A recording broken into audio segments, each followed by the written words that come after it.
test.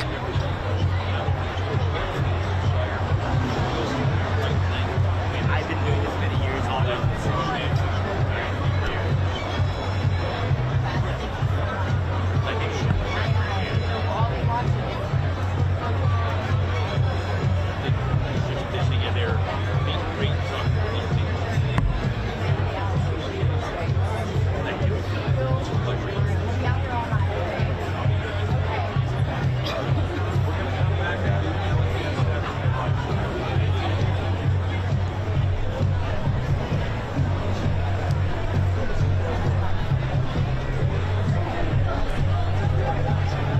Now I've been doing this since Beverly Hills to Hollywood, and now I support somebody like Spencer.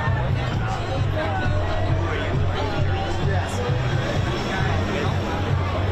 Oh yeah, yeah. The time, yeah. How long have you been here?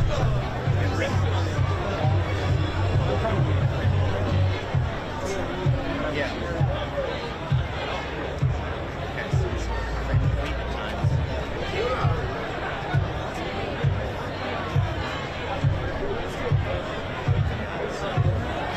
Yeah, I'm born and raised in LA.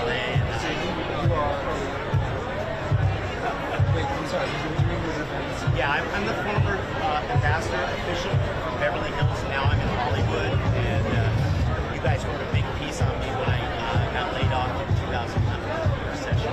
So I was there like 12 years. G-R-E-G-G.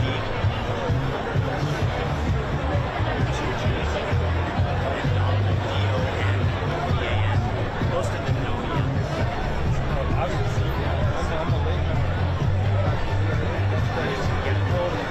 I'm 66.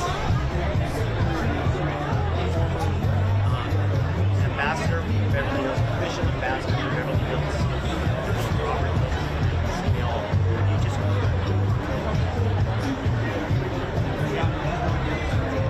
yeah, since day one when I heard his messages and so on. And I gave Karen Bass a chance, but what's happened now, I like the fact that he's independent and working independently, so I feel we need a change.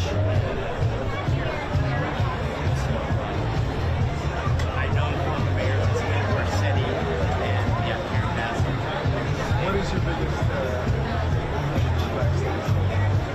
homelessness. I was very upset about the fire because I know people in the Palisades and also the fire. So that really, and then the fact that he's really going to take a stance, I believe. I know he's from the outside. He's not a politician, but I think we have to give LA give him a chance to listen.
Yeah, and I welcome people. Welcome to Hollywood, you have arrived. I know that. I've said that in films. In fact, the last time I like Liam, I read about houses, so now I read about Costco. Here you are, Greg. That's me with Larry King. This is really good, like Tom Wolfe. You got a whole thing. I can show you on video. You know, I just welcomed. Breaking news. Oh, breaking news. All right, I'm here for it. Walking in the back and having a look into it. Was this the Billy Bush sighting? Liam already got that. Oh, you got that. Okay. Stale Oh, you news. saw it. But I was with Adam Carolla, too. Oh, okay. Here. Greg, I've never seen one of these in the flesh. I need them because I feel you guys get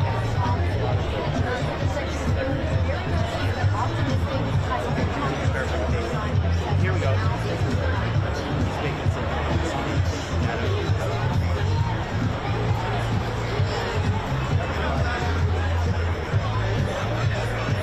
because I was out there when he got the star. He just got a star. Jimmy Kimmel. There's Billy. And I say my clothes.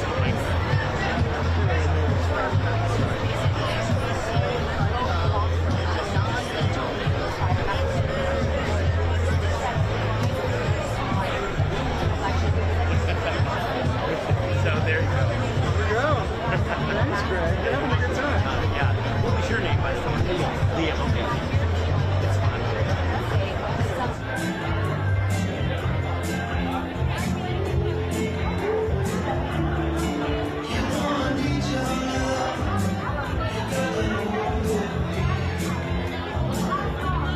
Long as I got your love, you know that I'll never leave.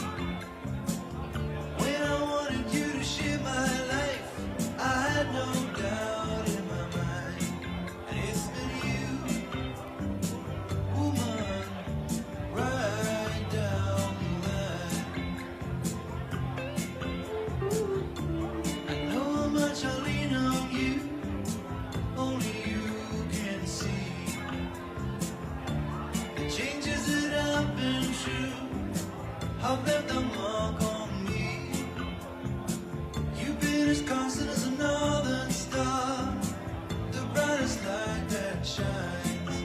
It's been you, woman, right down the line. I just wanna say this is my way of telling you everything I could never say before. Yeah, this is my way of telling you that every day I'm loving you so much more, 'cause you believed in me through my darkest night. Put something better inside of me. You brought me into the light. Threw away all those crazy dreams. I put them all behind. And it was you, woman, right down the line.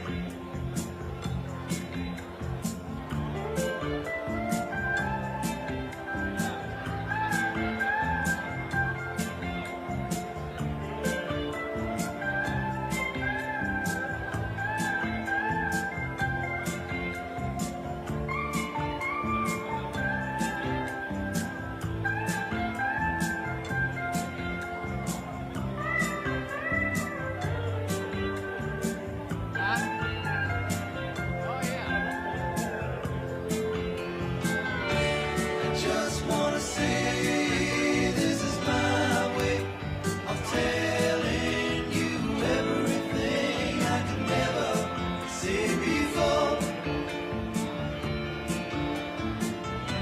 Yeah, this is my way of telling you that every day I'm loving you so much more. If I should doubt myself, if I'm losing ground, I won't turn to someone else. They'd only let me down. What are those you wore? When I want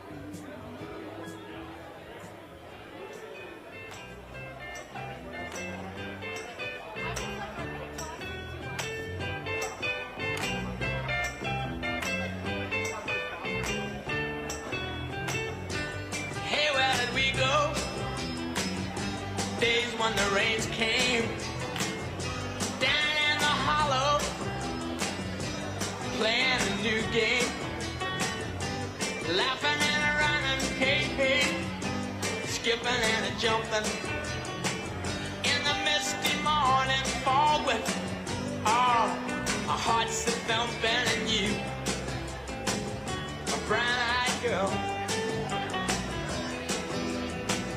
You, my brown-eyed girl. And whatever happened to Tuesday and so slow, going down the old man with a transistor radio, standing in the sunlight laughing, hiding a rainbow's wall, slipping and sliding all along the waterfall with you, a brown-eyed girl. You, my brown-eyed girl. Do you remember when we used to sing sha-la-la-la-la-la-la-la-la-la-la-la-la-la-la, just like that. Sha-la-la-la-la-la-la-la-la-la-la-la-la-la.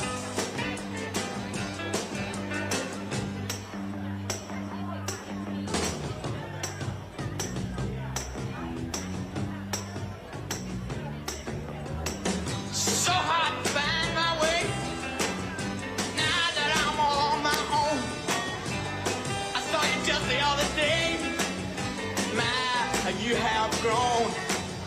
Cast my memory back there, Lord. Sometime I'm overcome thinking about making love in the green grass behind the stadium with you, my brown-eyed girl. And you, my brown-eyed girl. Do you remember when we used to sing sha-la-la-la-la-la-la-la in the green grass?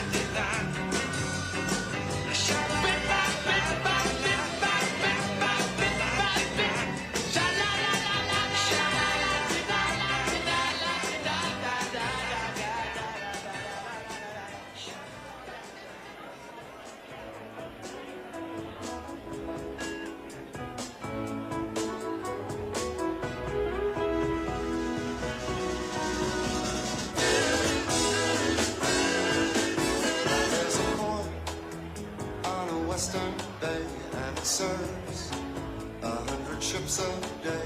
Lonely sailors pass the time away and talk about their homes. And there's a girl in this harbor town, and she works laying whiskey down. They say, Brandy, fetch another round. She serves them whiskey and wine. They say, Brandy, you're a fine girl. What a good wife you would be. Yeah, your eyes could steal a sailor from the sea. Brandy wears a braided chain made of finest silver from the north of Spain. A locket that bears the name of a man that Brandy loved. It came on a summer's day, bringing gifts from far away, but it made it clear they couldn't stay. No harbor was his home. The sailor said, Brandy, you're a fine girl. What a good wife you would be.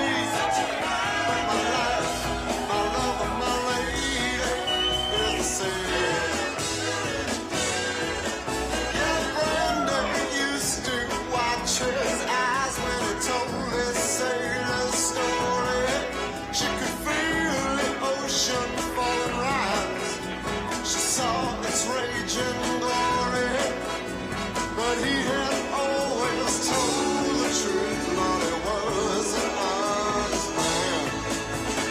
And Brandy does her best to understand. At night, through a silent town and loves a man who's not around. She still can hear him say, she hears him say, Brandy, you're a fine girl, what a good wife you would be. Such a fine, but my life, my love and my lady is the same. Brandy, you're a fine girl, what a good wife you would be. Such a fine, my life, my love and my lady is the same.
the root connection. She is connecting with me. Here I go and I don't know why. I feel so ceaselessly. Could it be he's taking over me? I'm dancing barefoot, heading for a spin. Some strange music drives me in, makes me come on like some heroin.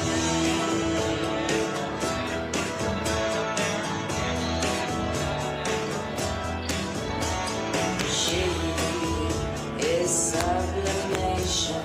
She is the essence of me. She is concentrating on he, the chosen machine. Here I go, I don't know why. I spend so ceaselessly. Could it be he's taking over me?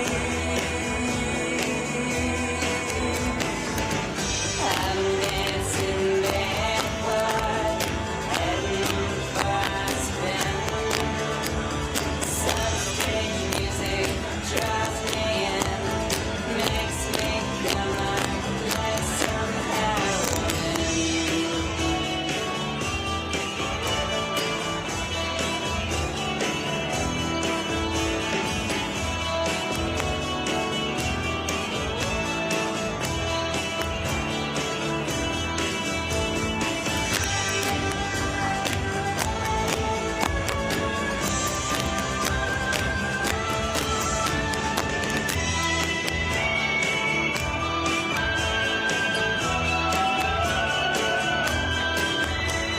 She is recreation. She intoxicated by thee. She has the slow sensation that he is levitating with she. And I go and I don't know why. I spin so ceaselessly till I lose my sense of gravity. I'm dancing barefoot in mid-air spin. Some strange music draws me in,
That's why we're all here tonight.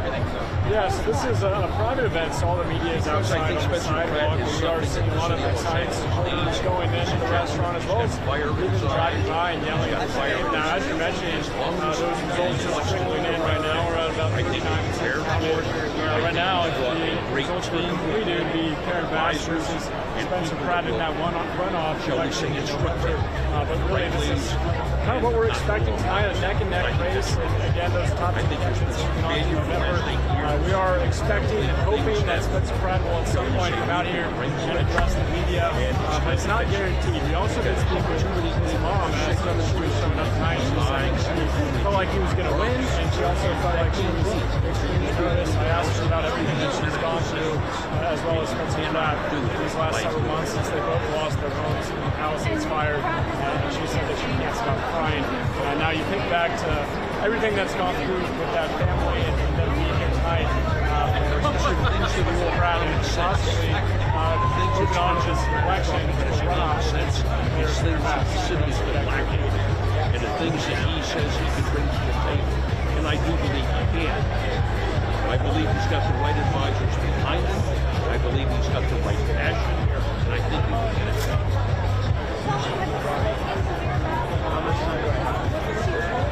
I've had meetings with Karen Bass on more than one occasion. And all I can say to you is, I don't like being liked. Yeah, so he lost his home in the Palisades fire last January, along with his parents. They lost their home as well. So he was kind of a community advocate pushing for answers in the Palisades fire. Then in August, I believe the U.S. Army Corps was clearing out their last house, and Mayor Bass was expected to be there as a guest. And Spencer Pratt drove down and wanted to hear and asked her if she supported a congressional investigation into the Palisades fire. But Mayor Bass didn't show up. I interviewed him that day, and I asked him, where do you think Mayor Bass is? And he said maybe she's in Ghana. So you can kind of see his gears returning. We never really pictured it going to him running for mayor, but then that happened about 5 months after that interview, and if you're watching, it's on X page right now. Fired up with these groups that we I'm like, you can mail that already some of the last clearances that go there was a lot of momentum initially, but really it was Eric Swalwell campaign that the numbers started to roll less than what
Are you guys ready? Well, listen, on behalf of the campaign, we want to thank you for being here, and we are so very grateful. And later on tonight, when we have a chance to meet up with Steve, you'll be meeting a lot of others in the meantime. But I just want to encourage all of you that you've made the right choice to be here tonight.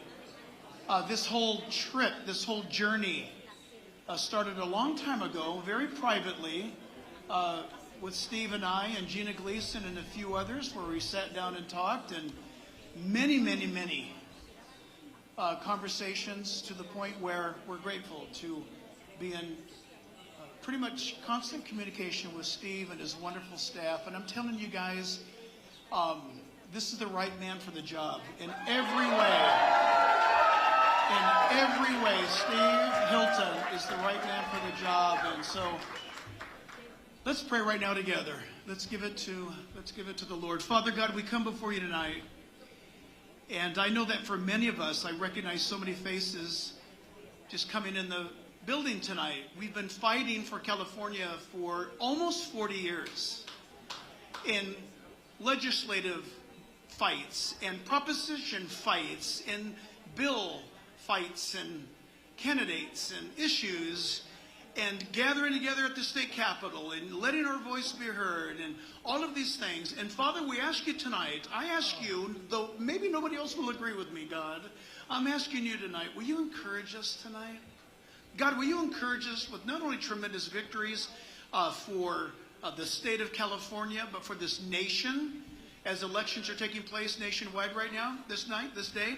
But Father, also this, that you would find it merciful and gracious in your heart, that you would cause all of the antics. We've heard about antics tonight in Los Angeles County, where some of the voting boxes have somehow caught fire. Lord, we're asking you tonight that all that kind of shenanigans would be absolutely overcome by you. God, it's nothing for you. If someone's planning a cheat here and there along the way, may you turn it around on their neck. Cause them to come up empty-handed. May righteousness prevail. May Californians turn back to the great, great principles that made this state awesome. And God, we know that you have gifted Steve with the ability to not only understand the issues, but to craft policy.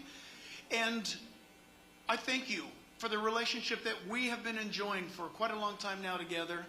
And we pray tonight, by your grace and by your mercy, that this would be a great, great night for victory, a great, great night for a change in California, as we've been calling out that California would come back to its awesome roots. And so we give it all to you tonight, and we ask you that, if we might be so bold to ask you tonight, that soon and very soon we would know the answer, that Steve Hilton will be on his road, on the route, on course to November. And we pray even into November that we'd have a new governor. And that governor would be Steve Hilton. In Jesus' name, and all God's people said, amen. Amen. God bless you.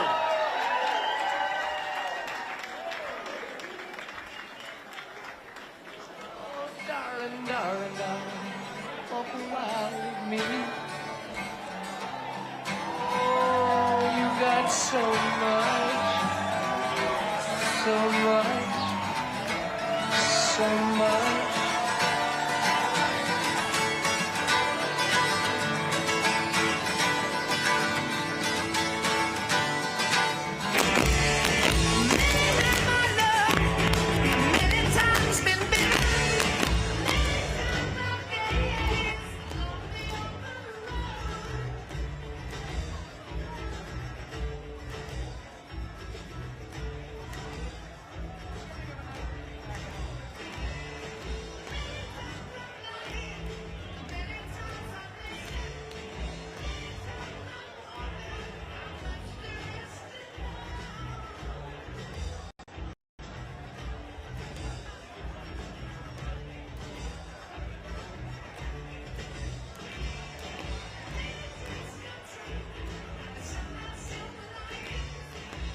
They need you dialed in for a bump shot, apparently.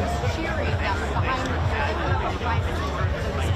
as they were having that party behind me at Don Antonio's.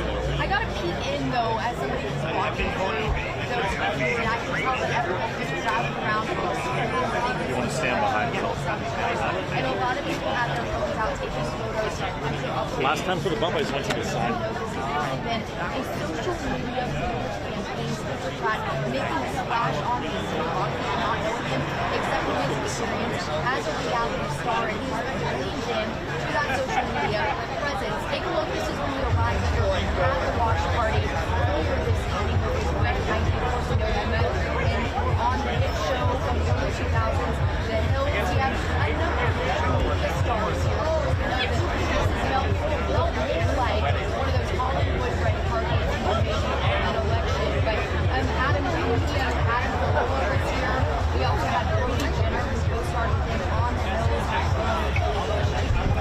So again, a lot of big names. They've had a lot of big names come out over the last few months. He's in like our friend group. I guess that'd be the fun part of it. We're like, I'm from Atlanta. That's true. Yeah. She does on social media, so I didn't even like it.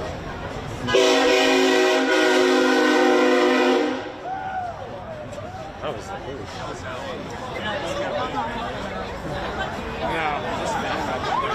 What happened? No, I don't think so. If we had gone at 8:36, I would have been fine. We were kind of a target. Everyone knows we're just standing on this sidewalk right now.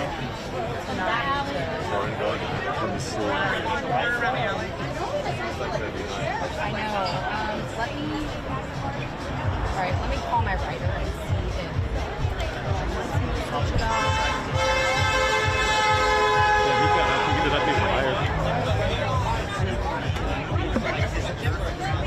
What that will say, welcome to Beverly Hills, you have arrived at Harrisville. He goes, I'm not in the room.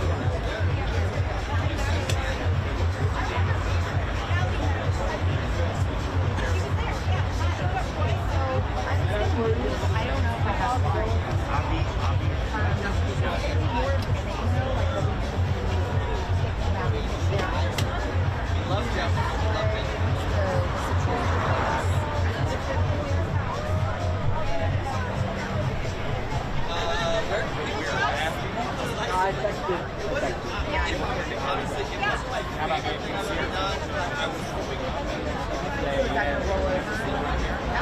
I fear like yelling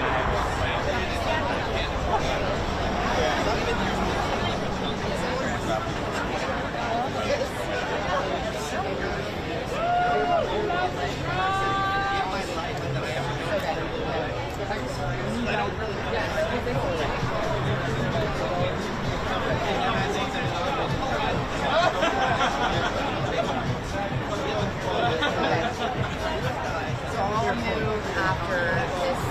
I mean, if Bass is speaking 9, maybe Pratt will want to come out and speak 9. He's got two sides here that we're trying to figure out.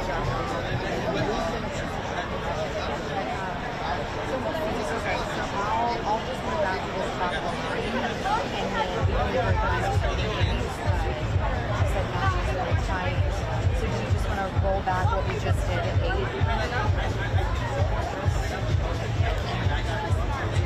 I can add some. Yeah. Like right here. Yeah.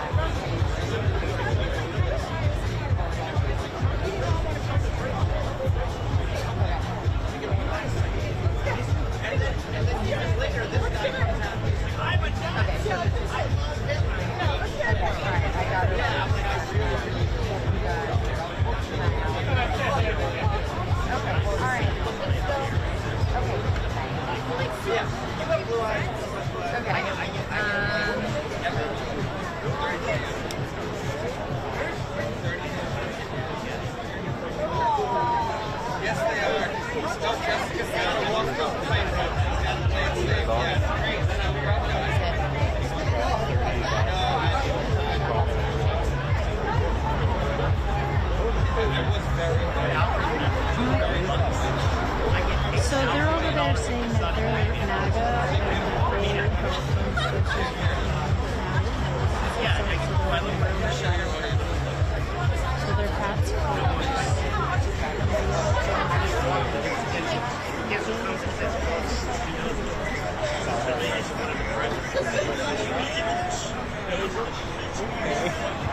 It's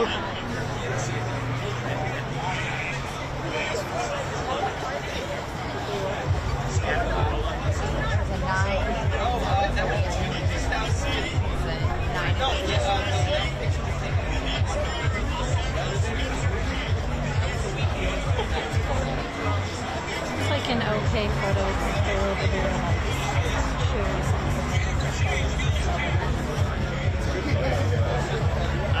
I used to know the owner. I know the owner of this place. He died, the original owner. I don't know.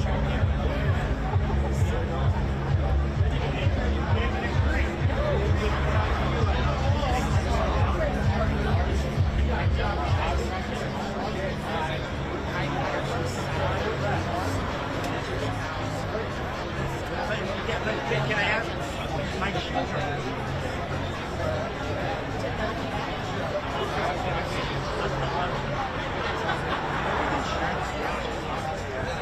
I didn't have one.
Tony Strickland. I'm a state senator from right here in Huntington Beach.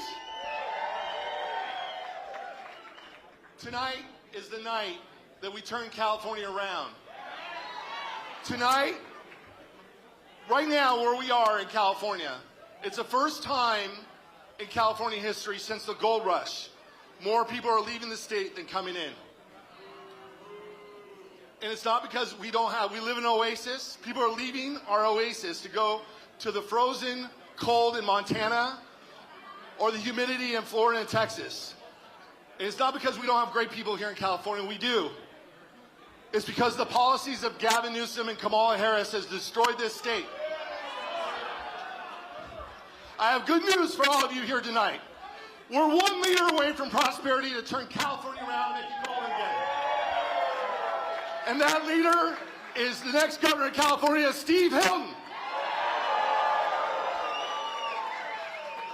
So whatever we do after tonight, because I know the media is here and they always ask, well, it's not a Republican state. I'm here to tell the media right now. Steve Hilton's policies, the number that you have to look at is almost 2/3 of Californians say we're on the wrong track. Albert Einstein once said the definition of insanity is doing the same thing over and over again and expecting a different result. If you want Gavin Newsom 3.0, that's Xavier Becerra. If you want worse than Gavin Newsom, that's Tom Steyer.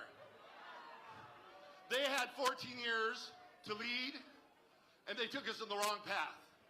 Now's our time as Californians. Democrats, independents, and Republicans are to come together for change to make California golden again, to make sure that we eliminate the gas tax in California, that we can afford grocery costs, that our grocery prices come down, and we make California more affordable so your kids and our grandkids could grow up in California that we grew up in with more opportunity than what we had growing up. And that's what this is all about. Elections are about the future, and the future of California is bright.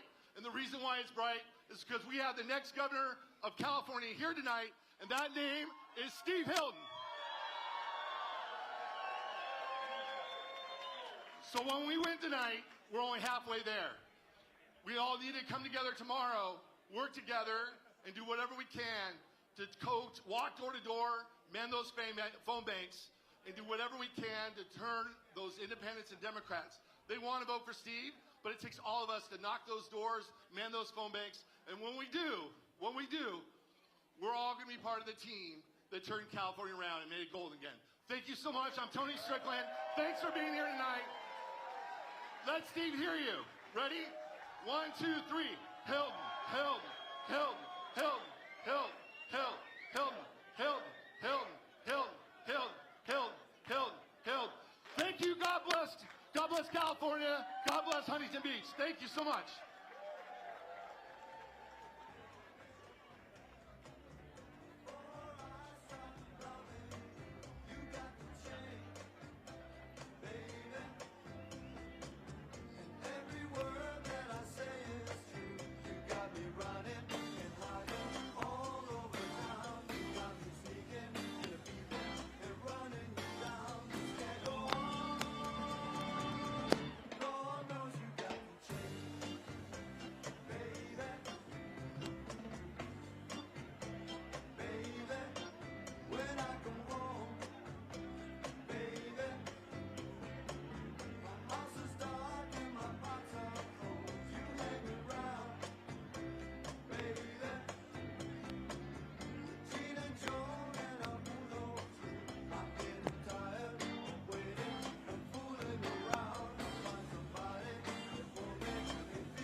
that very confident coming into this election day, saying that he actually thought he was going to get that 51% vote to not hear. We're going to do a quick 10-second video. Can everybody please be quiet? All right. When I give you the sound, we're going to do a Go Steve Hilton. Okay? For Governor of California. Whatever y'all want. Go Steve Hilton. Okay? So just bear with me.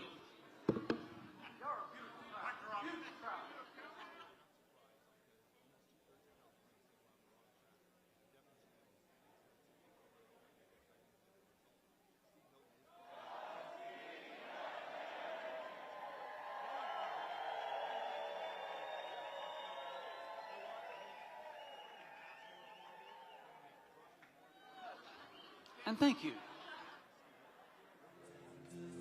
Vibrations are happening with her. Gotta keep those locked. Vibrations are happening with her. Gotta keep those locked.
If I could make a wish, I think I'd pass.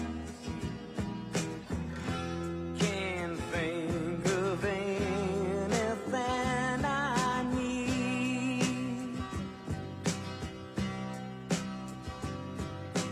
No cigarettes, no sleep, no lights, no sound, nothing to eat, no books to read. Making love with you has left me peaceful, warm and tight. What more could I ask? There's nothing left to be desired. Peace came upon me and then peace me weak. So sleep, silent angel, go to sleep.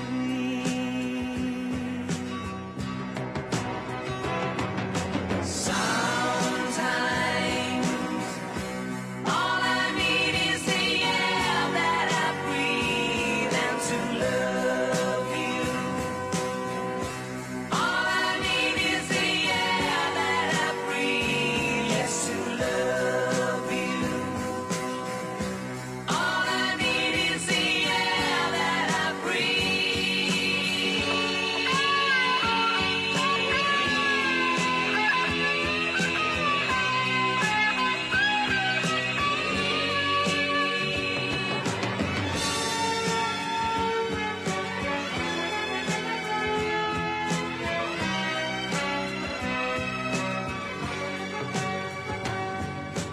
Peace came upon me and it pleased me weak. So sleep, silent angel, go to sleep. Sometimes all I need is the air that I breathe.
had no doubt in my mind. It's been you, woman, right down the line. I know how much I lean on you, only you can see the changes that have been true, have left a mark on me. You've been as constant as a northern star, the brightest light that shines. It's been you, woman, right down the line. I just wanna say this is my way of telling you everything I could never say before. Yeah, this is my way of telling you that every day I'm loving you so much more, 'cause you believed in me through my darkest night. Put something better inside of me, you brought me into the light. Threw away all those crazy dreams, I put them all behind. And it was you, woman, right down the line.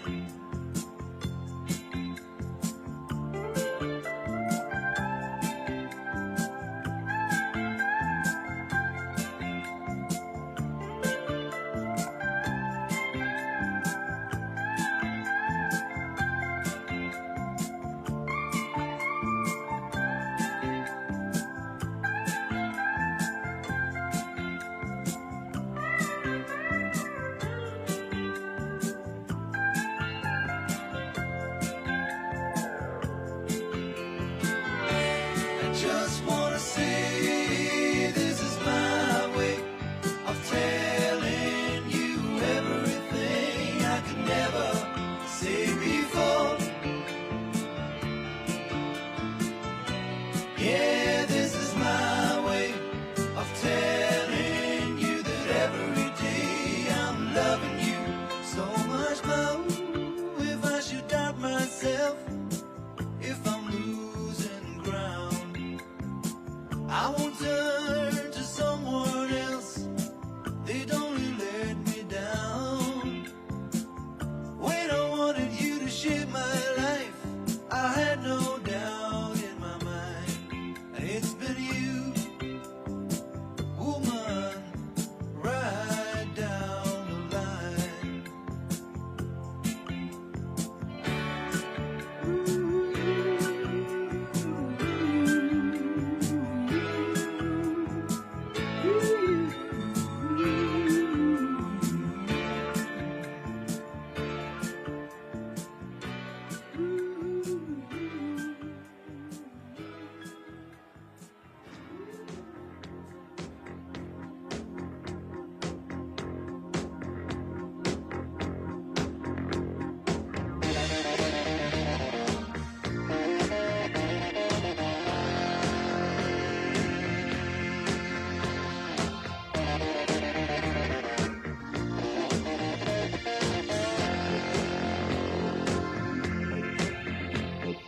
Never could believe the things you do to me.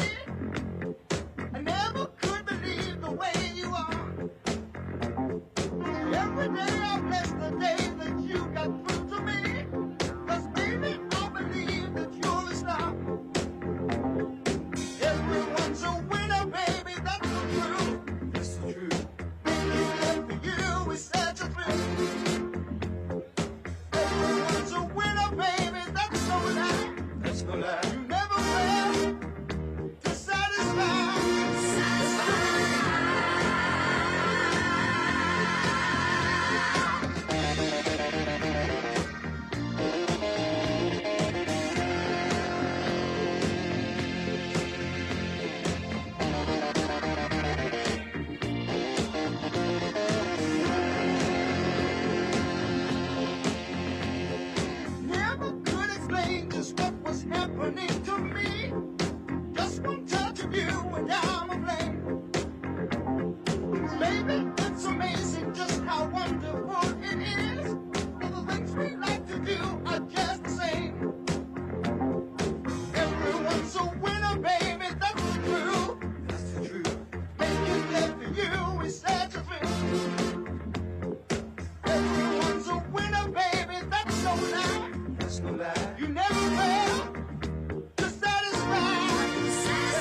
Everybody, welcome your first golden ticket member and your next state assembly controller, Herb Morgan.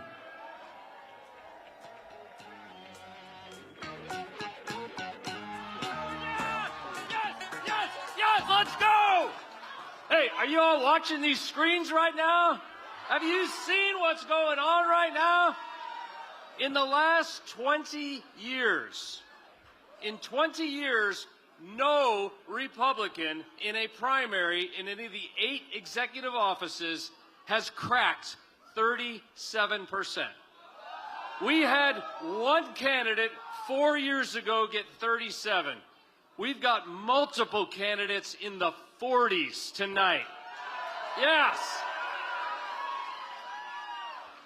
I am at almost 42%. Steve Hilton is number 1. This is what we've been trying to accomplish for the last year and a half. This is why I put 25,000 miles on my car going up and down this massive state, visiting 58 counties, 482 cities, every club. But you know what? We're excited. We haven't won yet. And we got to talk about some serious things. Let's talk about our state budget. $320 billion this year. Ooh, it's going to be 360 next year. You're going to want 320 back. We are the richest state in the richest country in the history of the human race.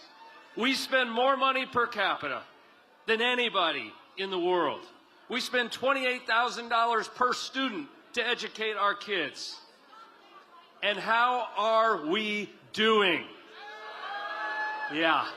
So I got a call about a year and a half ago from a guy named, you might have heard of him, Steve Hilton.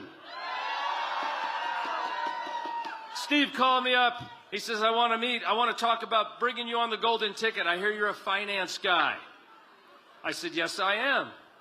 I went there and I met with Steve and we got together, we talked it out. And I said, Steve, why me? Why do you want me? You're building the best executive team in the history of our state. There's far better qualified candidates than me. Why did you choose Herb Morgan? He looked at me and he said, Herb, I wanted somebody I could see eye to eye with. You get it? That's it. Yeah. Okay. The state of California says they believe in transparency in state government. So you know what they did? They built a website. It took 20 years to build this website. It cost $1 billion. It's called Open FizCal. And Open FizCal doesn't work. It just doesn't work. They spent $1 billion of your money building this out. I came up with a new plan. It's called Radical Transparency. Every government expenditure, online, every day, in real time, for every single Californian to see. We will cut the waste. We will cut the fraud. We will put the fraudsters in jail when Michael Gates is your next Attorney General. And I'm not waiting until we get in office. Because 3 weeks ago, we launched our own website. It cost me $1,500 to build.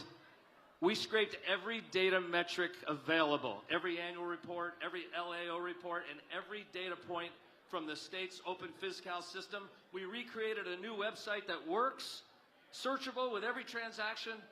For $1,500, we did what they couldn't do for $1 billion. It is insanity. I am so excited for these results. I thank each and every one of you for your support. I can't wait to start campaigning for the general election tomorrow morning at 6 a.m. Thank you.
Tom Steyer.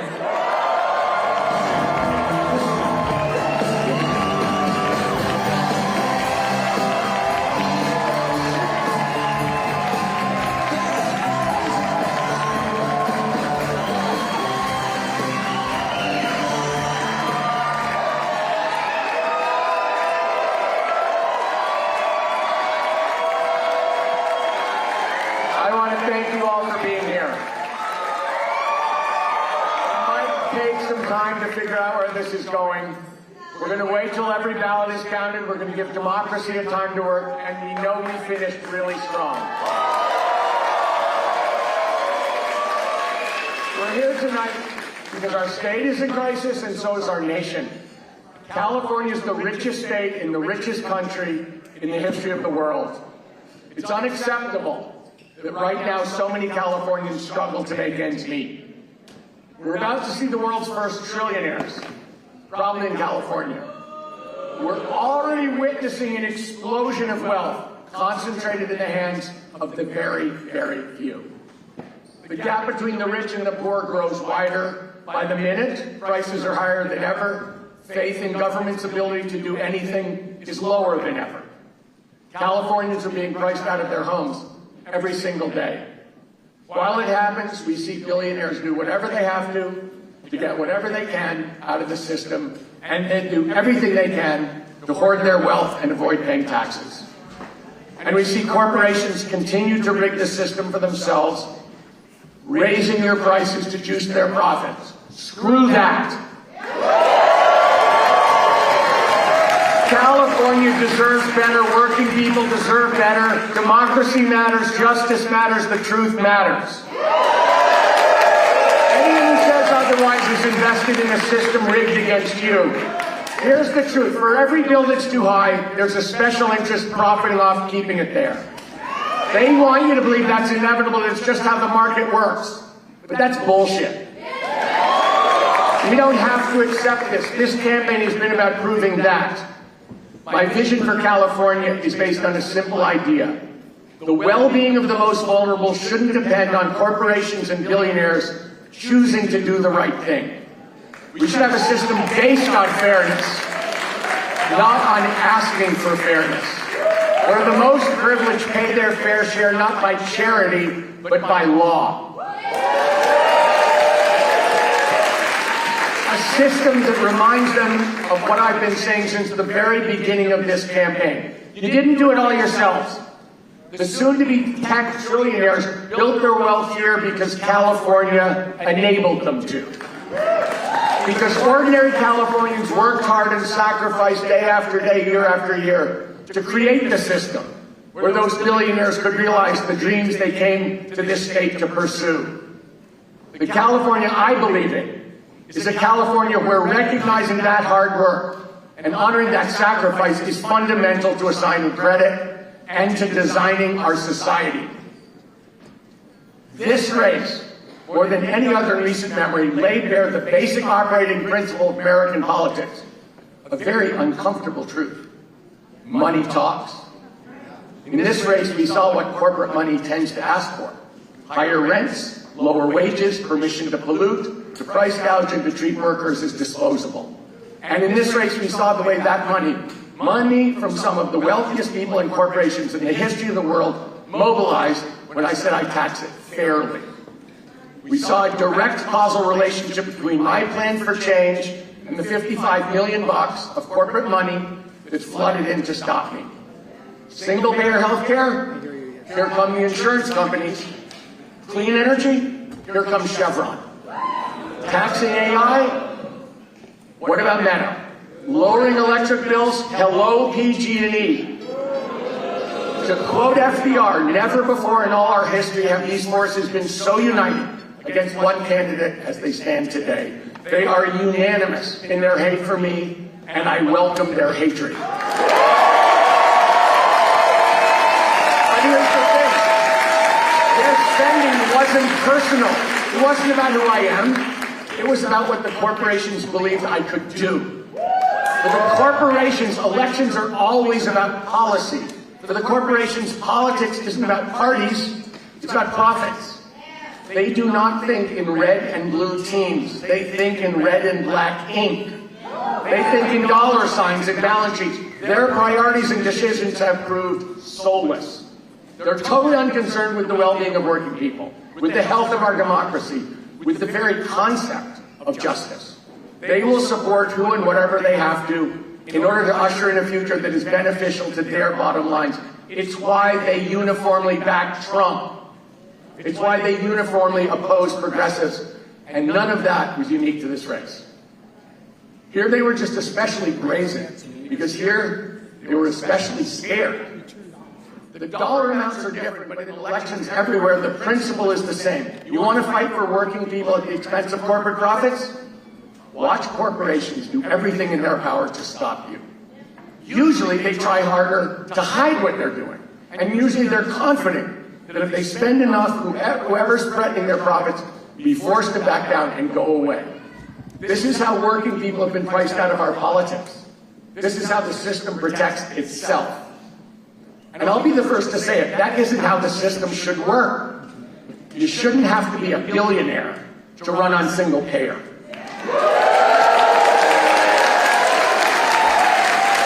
to challenge monopolies, or to call out a corrupt system when you see it. But the system depends on its ability to crush anyone who tries. And I know that there are many, many people, activists and organizers and ordinary working people who are out there today and who have been out there for decades, saying and doing all of these things brilliantly and fearlessly. Those are the people I'm in this race for. Those are the people I'm in this race with. The corporate interest came at us with everything they had, and we didn't back down. We were absolutely uncompromising in our values and our vision for California, and together we scared the hell out of the corporate interests who are used to getting it their own way. We exposed the fact that their power depends on a system that is fundamentally corrupt. We showed with clarity and conviction that we do not have to accept the system they built as inevitable. We proved something FDR said almost a century ago, that government by organized money is just as dangerous as government by organized mob. And we showed that a better California is possible, and that we know what it looks like, and we know how we'll get there together, day by day, vote by vote.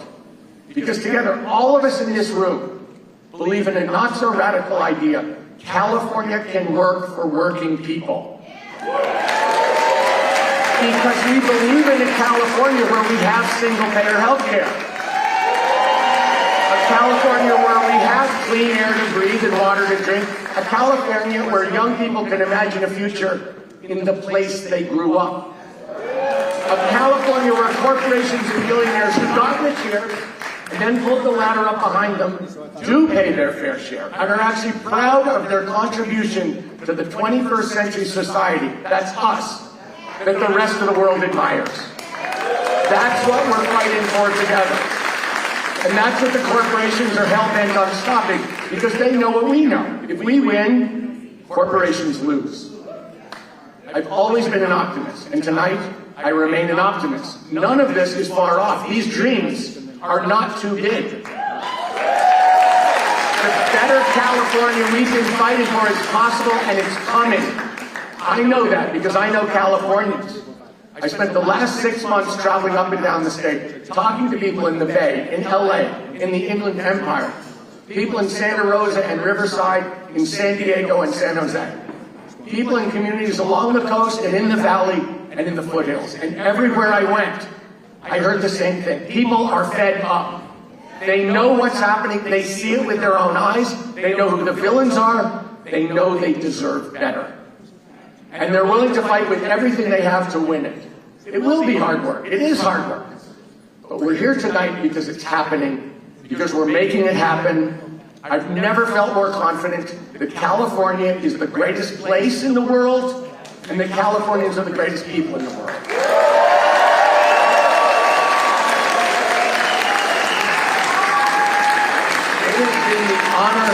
It has been the honor of my life to have the very best of them by my side.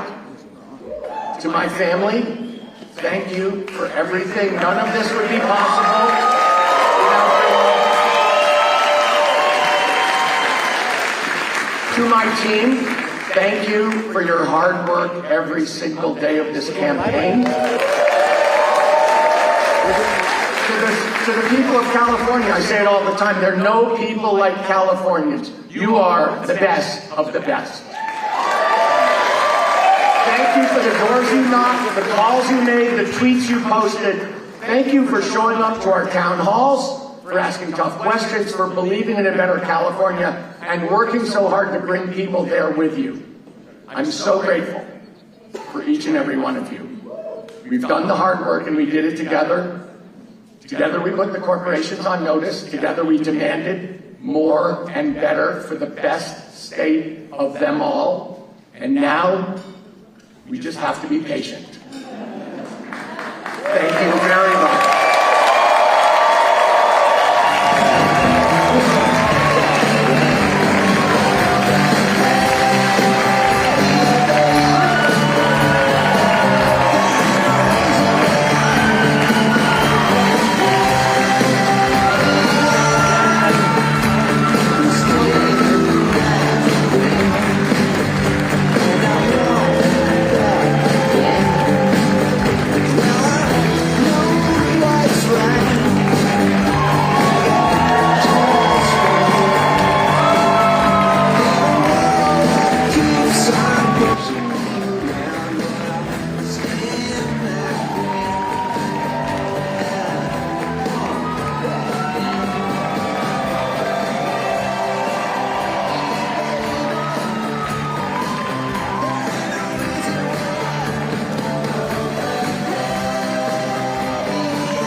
a young America.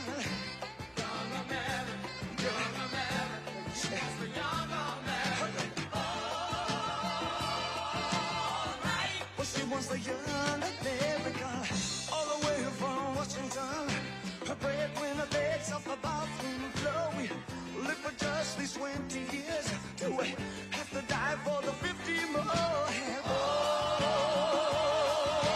right. He wants the young America. Young America. Just another America. He wants the young America.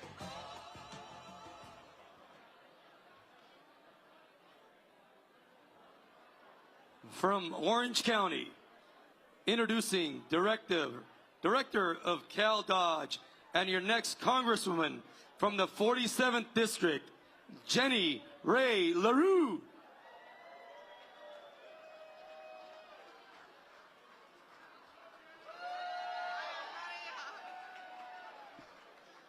I've got good news for you. I think I'm just going to say the word Bonta, right? Is that how we do it? Awesome. Well, Rob Bonta and Gavin Newsom are shaking right now. And California is ready for change. Woo! In January, Steve Hilton called me and asked if I wanted to be on the advisory board for Cal Doge. He said, we should find fraud in California. I think there may be some here. And what we've found has astonished the Democrat establishment to the point where they are trying to pass laws to silence investigative journalism.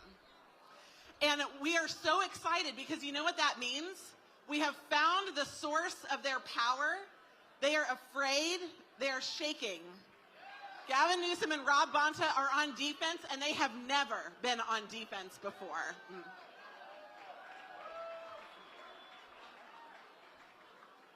In January, before Steve called me, I didn't know who I was going to support for governor.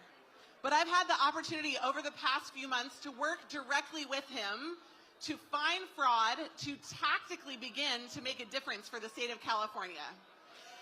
And we have found something that you will not believe. First, we found that substance abuse funding was being reappropriated under the federal fraud prosecution limit of $1.5 million into 500 microgrants that funds a get-out-the-vote system for Democrats. Why is this so crazy? Because you and I, the taxpayers of California, are paying to war against ourselves. And so when Becerra is all of a sudden the man of the hour, they activate their 500-plus NGO network, and they say, guess who our guy is today? And we, the people of California, pay for them to knock doors, to harvest ballots, and to go to schools. This is explicitly illegal under their 501c3 charters. And Gavin Newsom's press office tried to defend it by saying that they are not engaged in partisan activity, which is the only kind of activity that they are a part of. And we immediately referred them to the U.S. DOJ.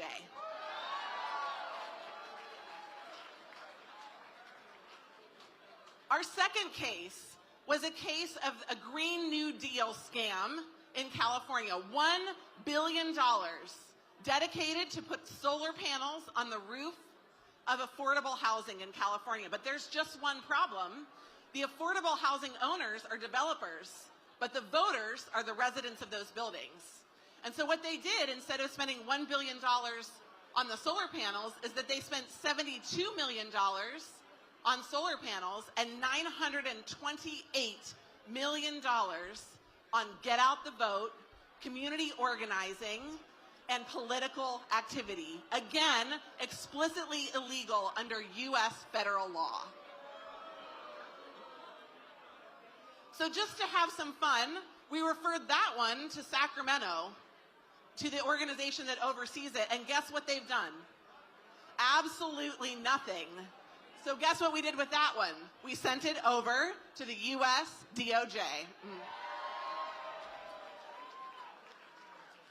Because when they do something that's illegal just a little bit, they're engaged in illegal activity, whether it is fine under U.S. law or under state law. They're breaking the law somewhere, and we are on the hunt to put these people in jail and tear down their systems of voter engagement so we can actually have a free and fair election in this state again.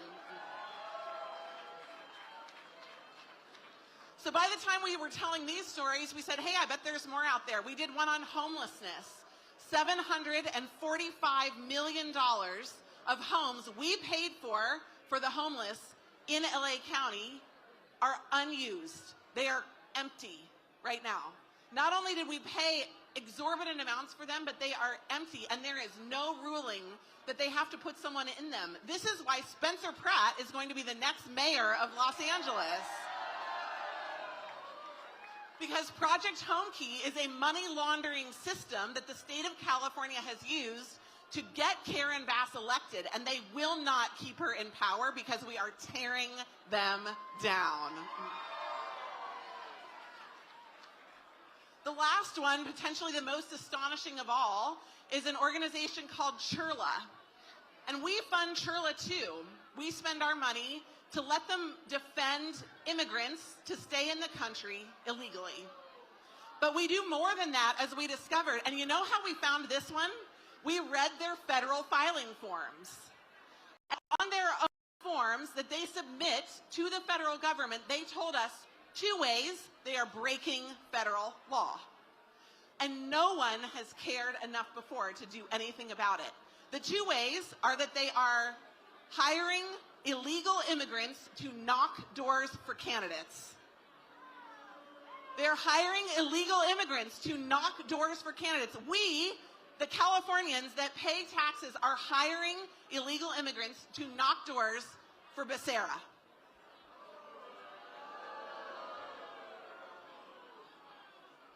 But we also pay for 3 offices in Mexico for immigrants who are about to come into the country to be informed about the loopholes so they can take advantage of Americans' generosity and loopholes in our legal system to come here, stay here illegally, and benefit from free healthcare, housing, schooling, food, and more.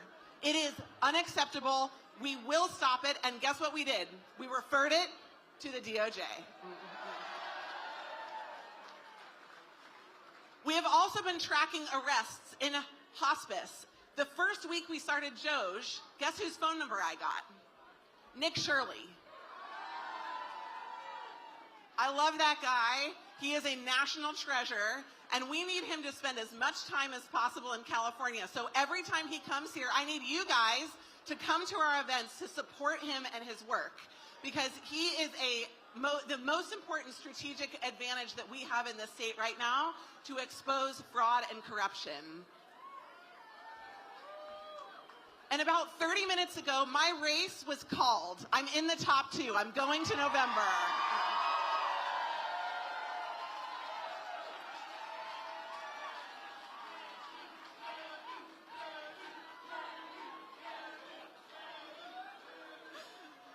This is going to be fun, because you know what we're going to spend the next couple of months doing? We're exposing fraud and waste every damn day. And we thought it would take a minute for y'all to pay attention, but it turns out this is actually the story of the midterm election. This is the story of California. These people are not just leading the state in the wrong direction. They are working actively to undermine you and the country that we love. We will not stand for it. The guy that I'm running against tonight is at under 50%. That is a warning sign for an incumbent. And his fraud, waste, and abuse will become public. So will Newsom's. So will Bonta's. So will Becerra's. So will everyone who dares to say that they care about change in California, where they are part of the same system that got us to this godforsaken place we are in right now. We are not only going after people, we are going after the very systems that got them elected in the first place, and we will not stop until it's done. Yeah, come on. We have over 2,000 whistleblower reports that we are currently working through, and we need an army to go through them. So if you want to join our movement, I will be actively campaigning with Steve as we uncover fraud, plan for the future, explain how we're actually going to govern California differently, and I'm going to go to Congress to make sure that every dollar that comes out of the federal government is spent well, fairly, clearly, and with complete transparency in the state of California.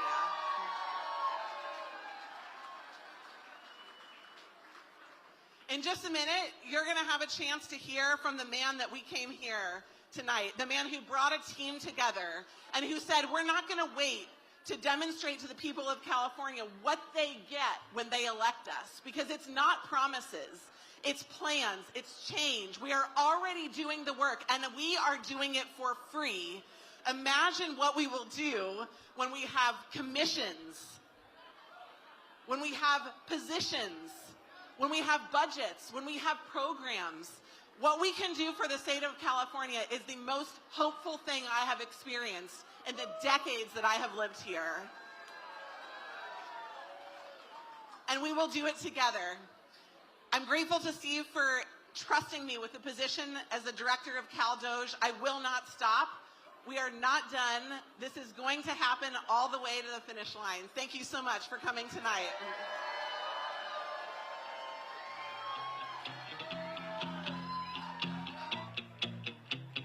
You get it. What's it like back there? Since we can't go in, what's the mood back there? It's a little hobnobbing with a little Jenny McCarthy here, a little Corolla there, and a bunch of passionate people. Would like to see some change. He looks terrific. He's been working out or something.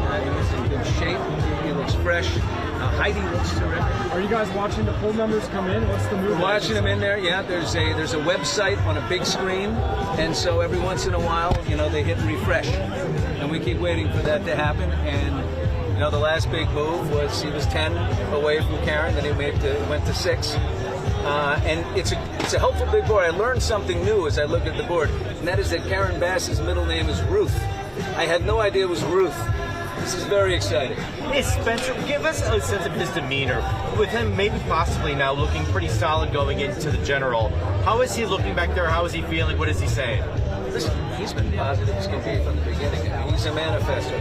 He thinks he's closing 50% tonight. That would be a small miracle at this point, but it looks to me like better than not, it will be Karen Bass and Spencer Pratt going through the summer and into the fall. And then you got a situation where this is a guy that knows how to communicate with people. And I said this, before. This is the last time you saw a community organizer bring hope and excitement and change to his, a large populace. His name is Barack Obama, and Spencer Pratt has that ability to connect with people, and he's done it. How do you think he'll do in the runoff? In the runoff, I think he's going to have to go. But like I said, Karen Bass, she's never taken on anybody like him. He knows that, and he's got the grassroots effort. There's people promoting Spencer Pratt with campaign. You've seen all the AI ads. Those aren't him. He's not doing that. I met the guy in there tonight who did the Saca la Basura. It's got millions and millions of views. I met that guy tonight. There's all kinds of these people who have come out and said, wait a minute, can we get something a little different in Los Angeles than what we're seeing in front of us? Every one of you drives around and you see what's going on in the city. It's not good. Billy, why are you supporting him? What do you hope to see in terms of change? I just like to see some change. I'd like to see some transparency, in my opinion. You got $1 billion missing. You got $2.3 billion in homelessness funding. We don't know where it went. Not saying it was stolen. Not saying it. Just we don't know how to account for it. Where's that? Why do we have $1 billion of debt? This is the most luxurious, beautiful city on the ocean. We should I want someone to open up those books. Show me where all that money's going. Who bid on that contract? Let's see it. Let's just see it. You mentioned some of them, Jenny McCarthy. What are some of the other big names who are back there? Billy Bush is in there, I heard. Yeah, well, we know that. You're talking to us. Yeah, he's unbelievable. The hair is really held up on the guy. I was stunned by that. Your hair's good also. Thank you. God's fair, though.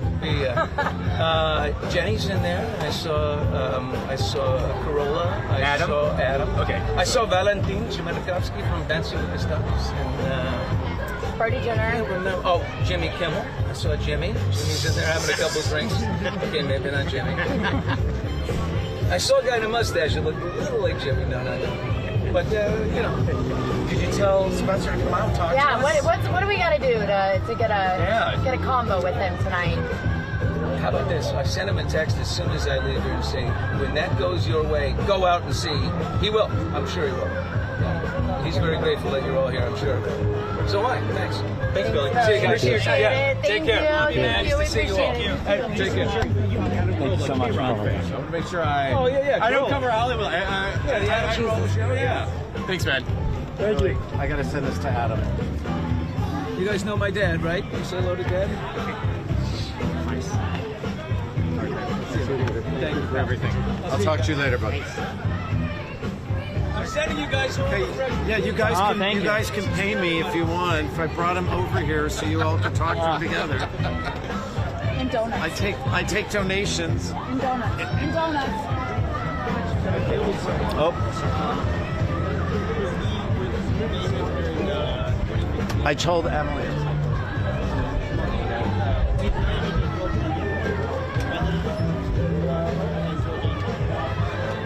Did you hear him speak? Did you see what he said? Yeah.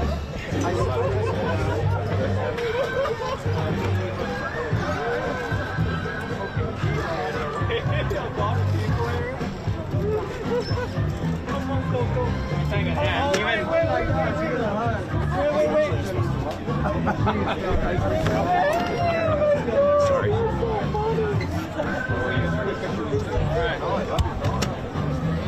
Even the cards know that we need Spencer Pratt. Wait, do that again. Even the cards know that we need Spencer Pratt for mayor.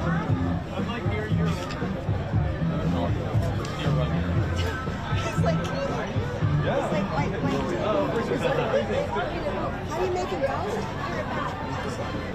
It's okay, you can go now. That's so LA. He might have a heart attack. What do you think?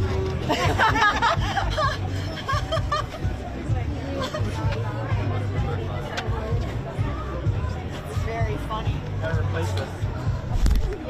Alright guys, that first burrito's getting cold. Can't get a clear path.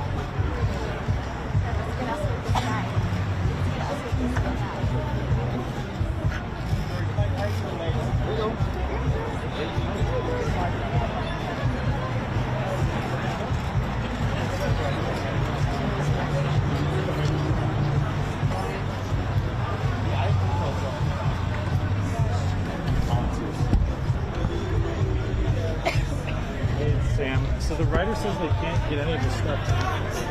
How am I? What are we gonna do? Well, you guys are going to break it up.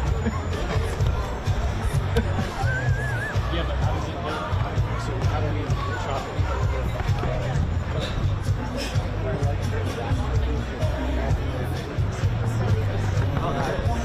But you see it like you're absolutely.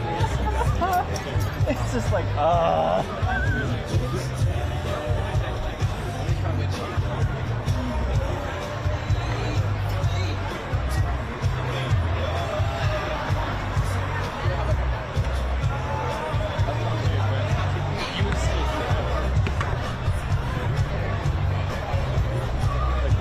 You see the stuff we have. Okay, so it's.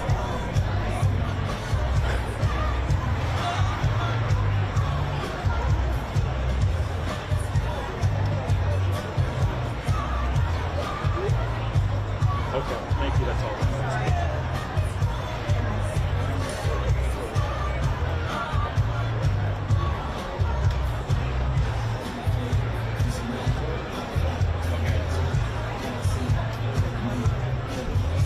So they're saying that it's the processing that needs to be so much of the stuff.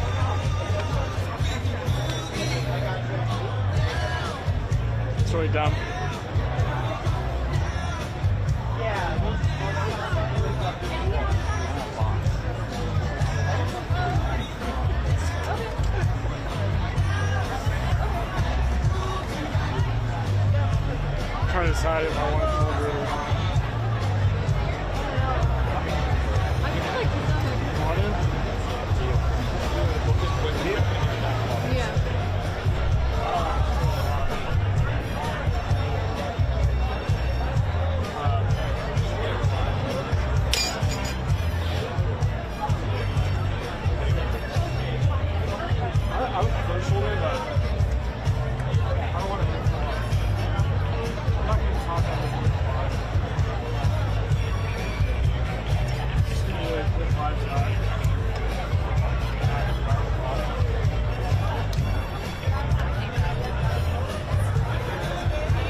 not even going to have it. It's not going to make it for us. Oh, you guys are on now, aren't you? We're going on too. That's hilarious. Oh my god. Well, I'm glad I know they're watching.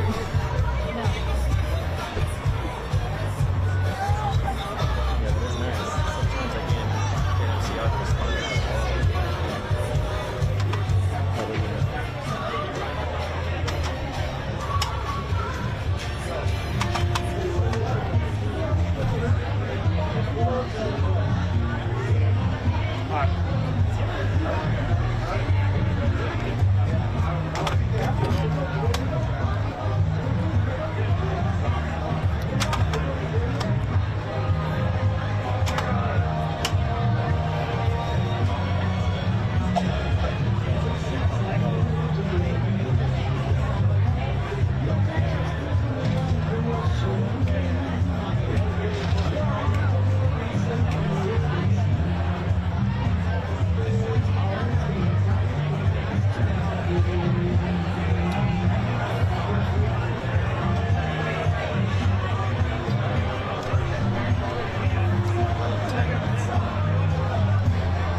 We are oh so close, but yeah, that viewing party is happening right behind us, behind this black screen. Sometimes you hear the occasional applause. We're told that they are watching the numbers very closely there on a big screen, but you can sense the energy. There's a lot of fans out here as well, just trying to be here and get a sense of the energy for themselves, and a taste of it. But if you take a look at this video, you can see Spencer Pratt showing up here this evening on the back side of the restaurant, kind of away from the media. One reporter asked how he's feeling. He quickly said good. And then a pretty busy day for him, kind of staying out of the media all day long. He went to church this morning, then he got some waffles. But we did get to speak with his mom right when she showed up here tonight. Here's what she had to say.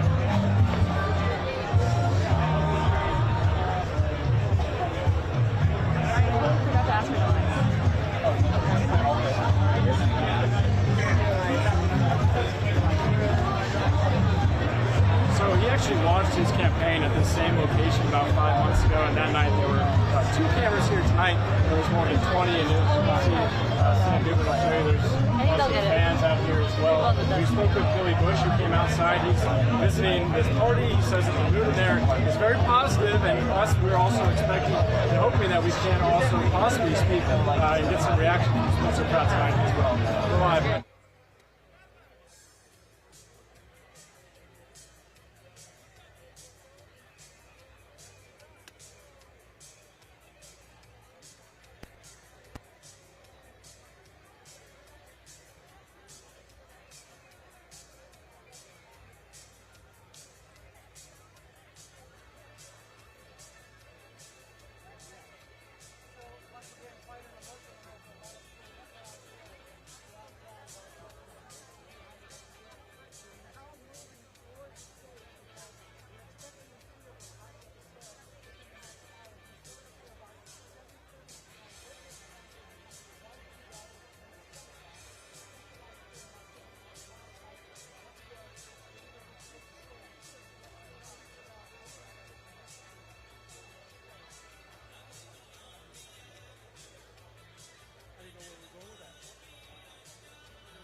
Thank you, thank you.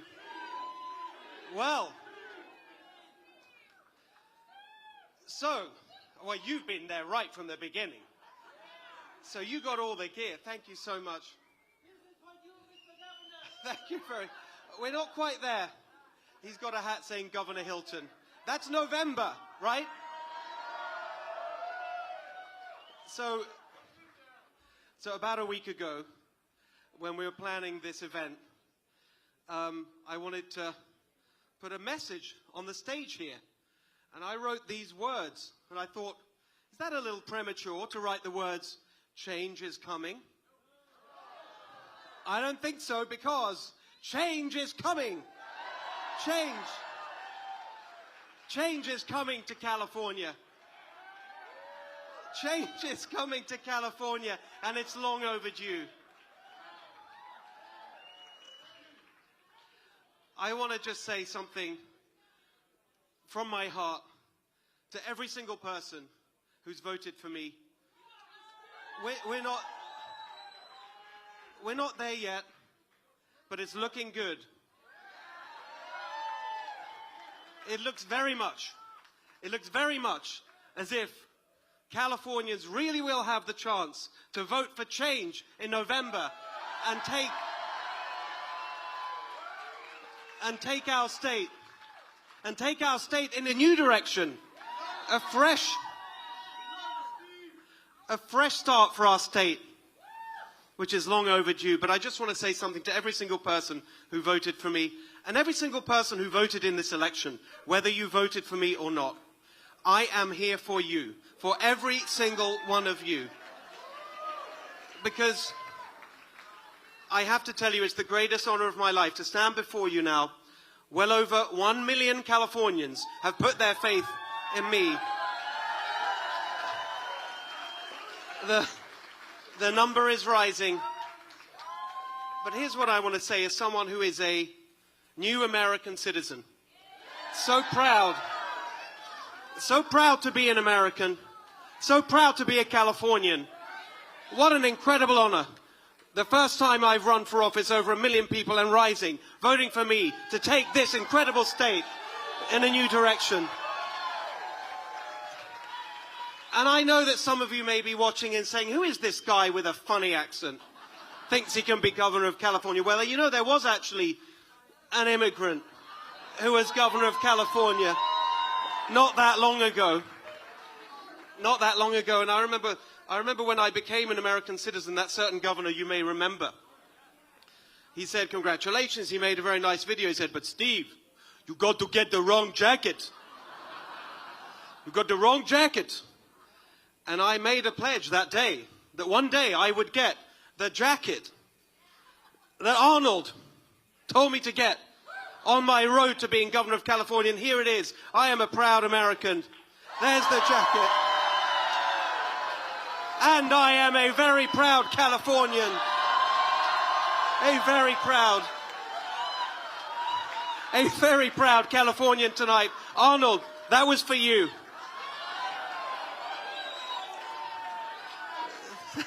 Yes, exactly.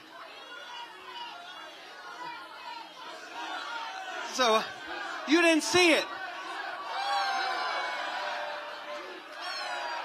All right. Look.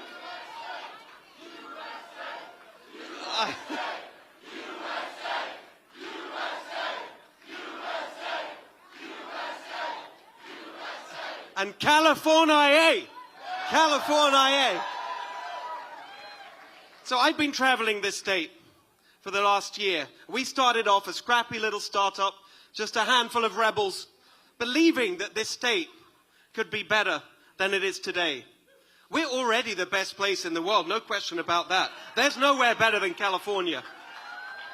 But we all know that this state has gone off track and we need to get it back on track. And I've seen the struggle that Californians are facing today. That is the word, and it's a very sad thing to say about our beautiful state.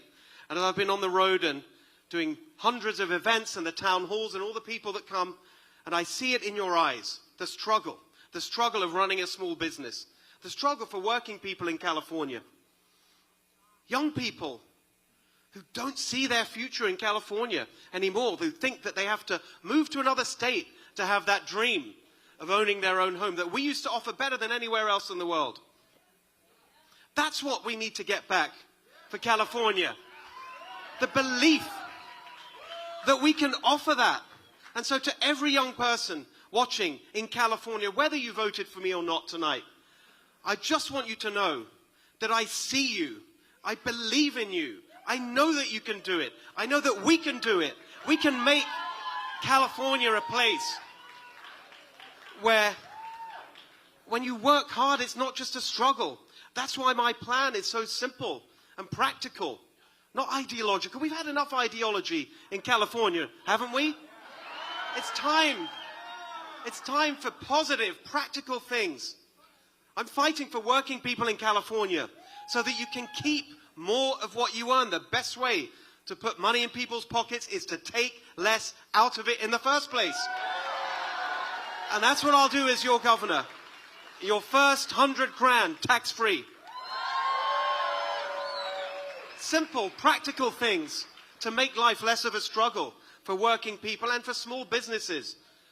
Most of my career has been in business. I've run small businesses. 4 more years. Okay. All right, our pride and naval girl, Los Angeles, Karen Bass. Woo! All right. Hello, LA. How are we doing out there? Oh my goodness, it is wonderful to see so many people. How are we doing tonight? Are we gonna win tonight? I will tell you it's looking good so far. We got a lot more to go, but so far it's looking good. And I am so glad to be here with everyone on a night. In a couple of hours, we will declare victory. And let me just say, first of all, let me thank everybody standing behind me, because this is my family, my whole family that are here. My 2 grandsons in my first campaign, they're now taller than me. My nieces and nephews who have grown up over the last few years. Let me just say that we can't do anything without our families. Our families who put up with all that we have to go through when we choose public life. And I just want to take a minute to tell you how much I love you so much and appreciate you for standing there with me throughout thick and thin, and everybody here for your support. We have led a grassroots campaign because we want to bring change to our city, and that's what we've been doing, and that's what we're going to continue to do. I want to thank the elected officials who have stood with me. I want to thank the leaders of community organizations that have stood with me. My partners in the labor movement. And I think I see the Beyonce of labor, who hasn't been speaking to me for a while for a very good reason, but I am so glad that she is here today. That is Yvonne Wheeler, the head of the County Federation of Labor, because we are a union town, and we are a town that understands that union jobs are the way we deal with affordability. And David Green over there from SEIU 721. And let me just say, we also have leaders of the business community here, because it takes the business community, the labor community, grassroots organizations. We can have the city that we know we all deserve. Los Angeles is where I was born and raised. Los Angeles is the city that I love. Los Angeles is the creative capital of the world, where we dream and we make our dreams come true, where our industry was leaving, but we're bringing it back. We're bringing it back because we understand the good jobs and the business opportunities that come from the creative industry. We're going to build a city where parents and kids do not have to navigate tents, because in the nation's second largest city, there should never be anybody that is sleeping on our streets. We are a city that can deal with this, and we have been doing it, and we are going to continue. We are a city where things have been not affordable over these last few years, but we're going to continue building the housing that we know we are needed in this city.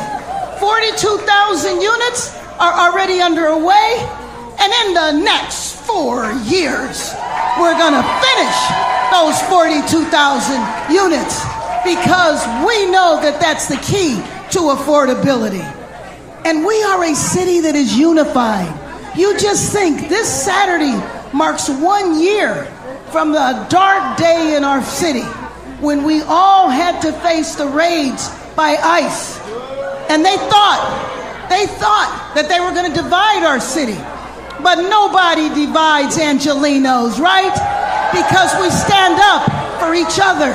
Because I don't care where you're from, when you got here, or why you're here. You are an Angeleno, and we are going to fight for you, and we are going to protect you. We want a city where you can go out and walk at night because the street lights are on. And we got 60,000 of those street lights that are being turned on right now, and sidewalks that are going to be fixed because we're going to fix our infrastructure. Over these last 3.5 years, working with my partners on the city council, and I see several of them here. I think I saw Monica Rodriguez and Isabel Gerardo, our council president. Everybody here, we are going to work together to make sure that this city thrives, that we have business opportunities, that we have work opportunities, and when the world comes, in 10 short days, the world will be here for the World Cup, and we're going to show them the magic of Los Angeles. Over these last 3.5 years, we have laid a foundation, and we're going to build on that foundation because we know what a city we have and what a city we can be. And let me just say that tomorrow begins the second half of this journey. Now, you stood with me for the first half. Will you stand with me all the way? Will you stand with me all the way? What happens when we fight? What happens when we fight? Well, let me just tell you, that's what we've been doing over these last few months. We've been fighting because we're not going to let somebody turn back our clock. We are not going to do that. We are going to continue moving our city forward because this is the greatest city in the world. And I just want to tell you from the bottom of my heart, I love you. I appreciate you. I appreciate you for believing in me. I appreciate you for standing with me when others doubted me because you know who I am. I have devoted my entire life to serving the city that I love, where I was born, and I'm going to continue to do that all the way to victory in November. Thank you, thank you, thank you, thank you.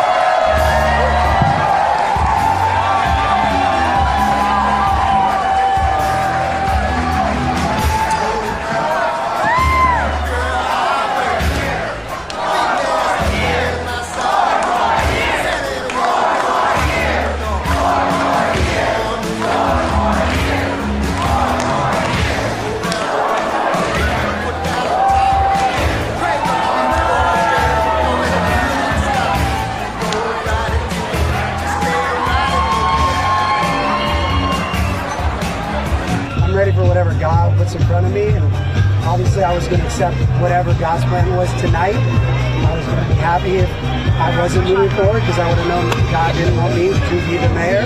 And but now I feel very confident that I'm going to continue to work hard, learn everything I need to learn, build my teams, show all the experience I'm going to surround myself with because that's a concern people have. I'm going to build that experience around.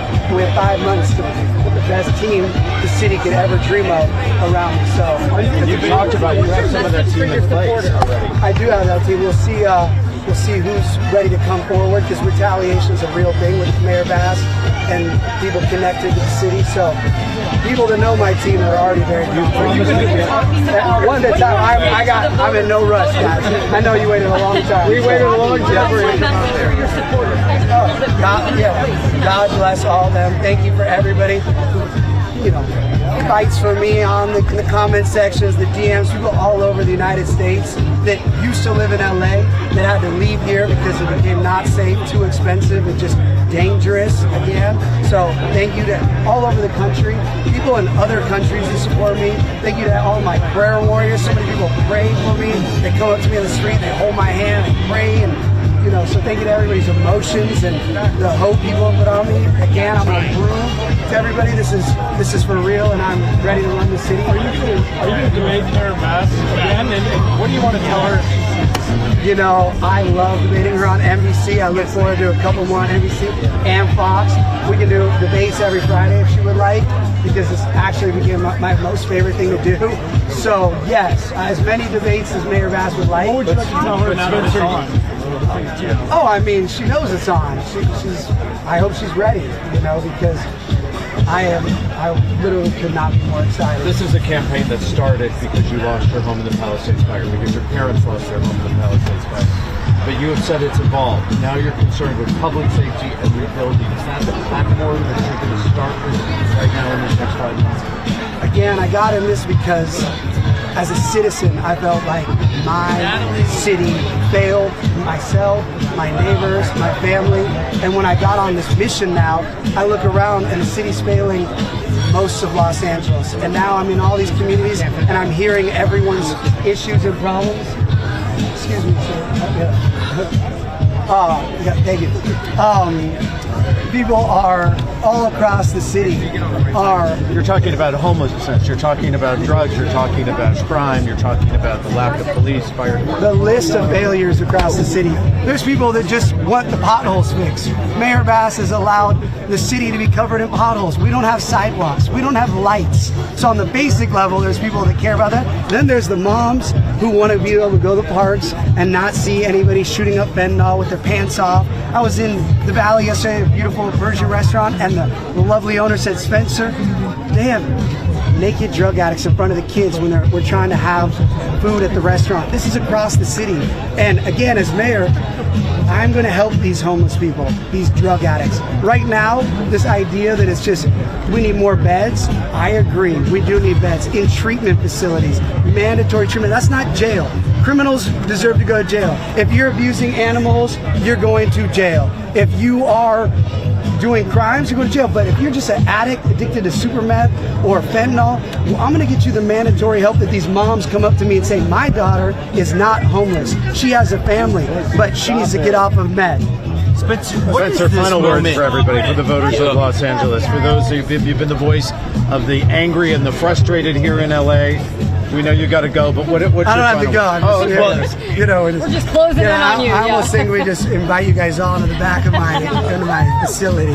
Spencer, do you see an uphill battle in the next 5 months? Absolutely not. I think the next 5 months I'm going to have time to build out this team to show everybody the level of Democratic supporters that I have behind me, the heavy hitters that are in this room, that are all behind me. And I think this idea that I don't represent Democrats and Republicans and independents, anyone that's just a Los Angeles citizen that wants basic quality of life, I'll be able to show that in 5 months. Right now, the media likes to say, oh, he's this. I'm not that. I'm an Angelino who said enough is enough, and I had to step up. I didn't know I'd be here tonight, but it's obviously God's plan, and I'm going to go all the way, and I'm going to show everybody that I'm their mayor. I'm not going to, yes, sir. What does this moment mean to you personally? You got into this on the year after the fires. You lost your home. You ran because of what you said you saw as negligence. So what does this moment mean for you personally? I love LA. At the end of the day, what's been resonating and what gets me so inspired is people just want the truth. They don't want to get lied to. They want to know somebody's heart. And all I do is just speak from the heart, and I try to be as true to my authentic self and express how I feel about what I see and what other people see. And I just believe there's a lot of Los Angeles that is so excited to hear. It's refreshing a non-politician. I don't want to be a politician. I wasn't ready. I didn't know I'd be the mayor, but I know what people want now. They want somebody to speak the truth for their communities and fight for them.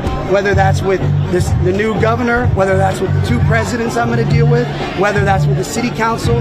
They want a fighter that's going to step up, that knows when they feel like the city fails them or their elected leaders fail them. And I'm ready to be that person for Los Angeles. And you mentioned you have widespread support. You believe the Democratic machine, to quote you, already behind you.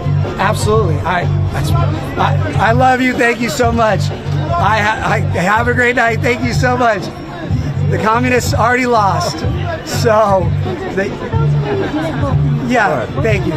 My message to those people that didn't vote for me, thank you for voting. I'm excited that everyone voted today.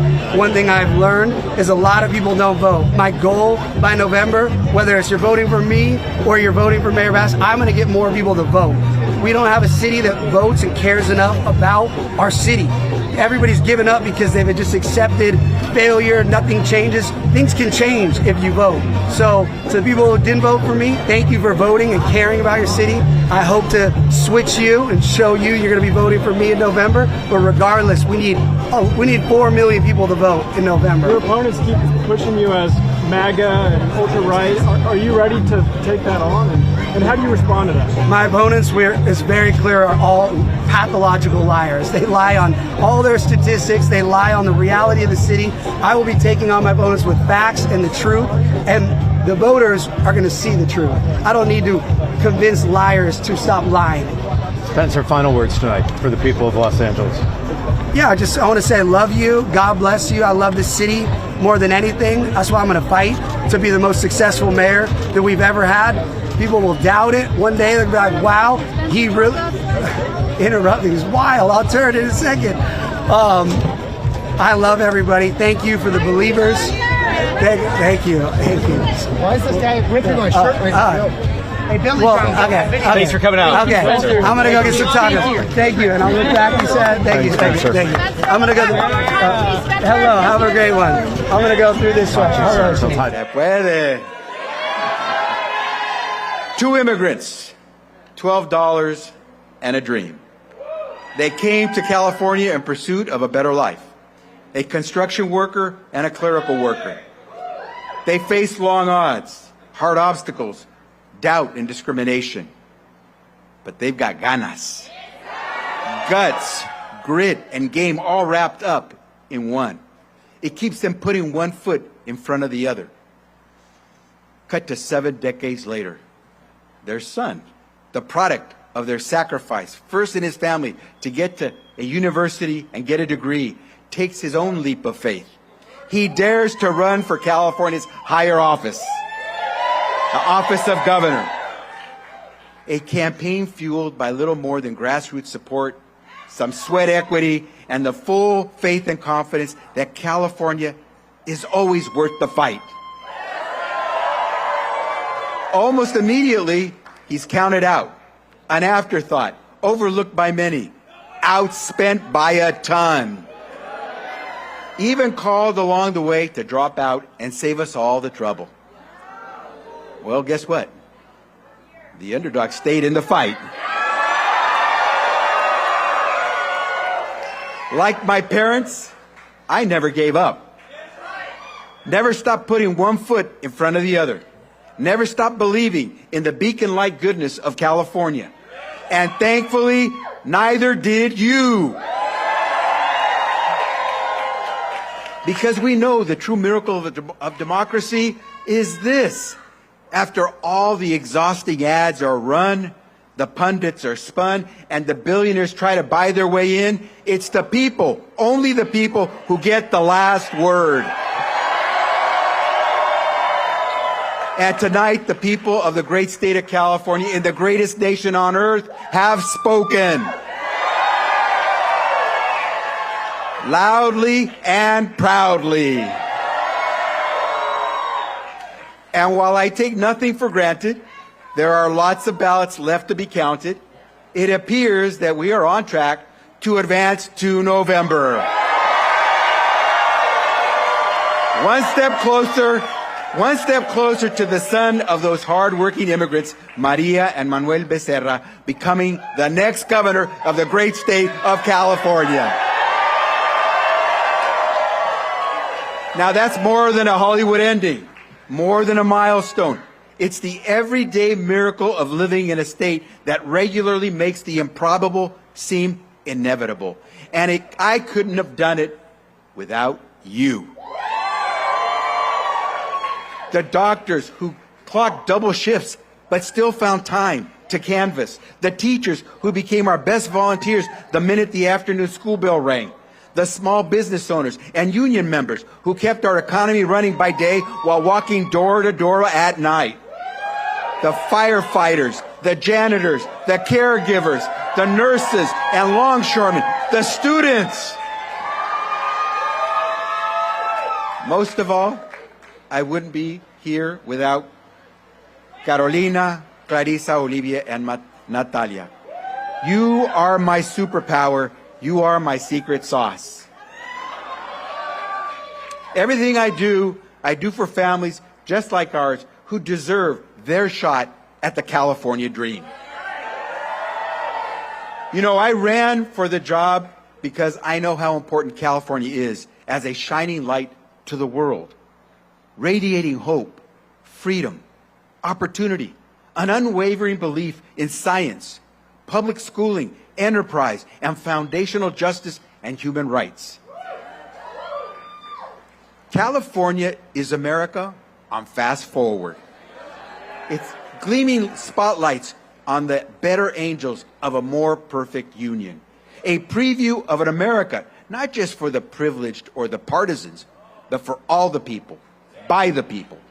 An economic engine so powerful, so diverse, with more jobs, more capital, more R&D, more GDP.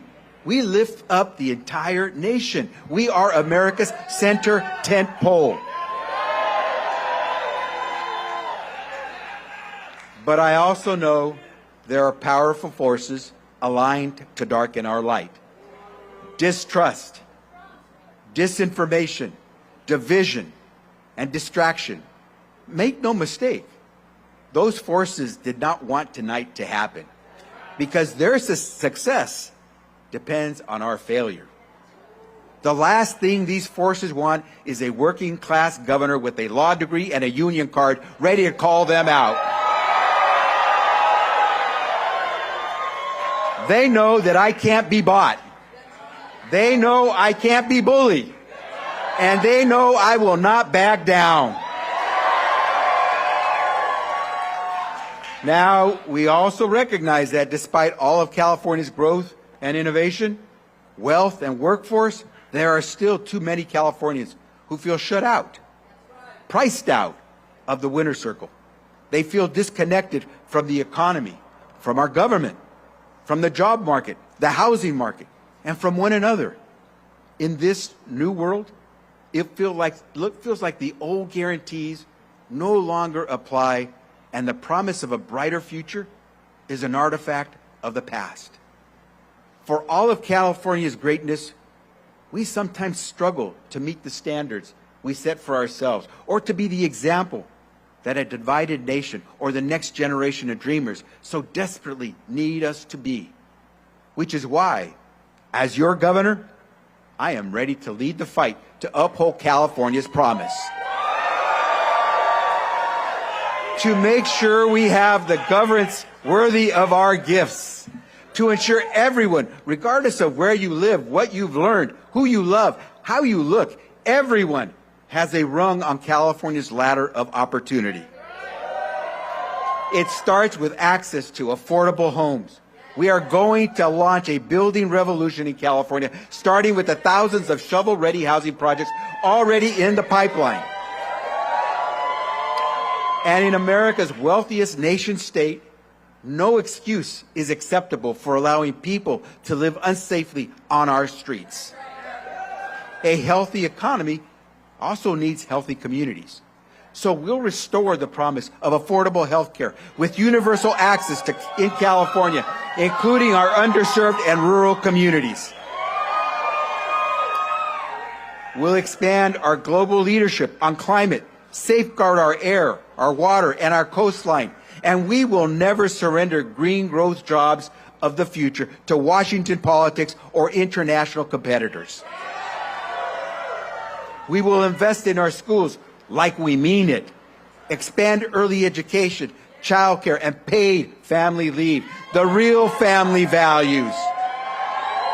We will fortify our second-to-none system of higher education, delivering the next generation of California leaders. We will defend our children from the epidemics of gun violence and dangerous street drugs, and treat public safety like a first-order principle, because it is. We'll be big-hearted, sure, but tight-fisted with our taxpayer dollars. We'll build a government that runs not on promises, but on time and under budget. And one that holds itself accountable when it doesn't. We will protect the right to vote for every voter, for every community, in every corner of California. And we will defend the rights of women. No exception, no equivocation, no retreat. We will do all of these things because the world today needs California's shining example more than ever. It's optimism, it's inclusion, it's ambition and invention. That is what makes America great. Not the wealth and privilege, but one people, e pluribus unum, lifting all boats. You know, we have a White House that ran on America first and an affordable middle class. And almost immediately, they ran away from their own promises. Now the country is mired in an economy without mooring, a war without purpose, a job market without prospects, and an American community without common ground. Donald Trump is doubling down on decline and counting on people being too fearful, distracted, or gullible to fight back. Well, he didn't count on us.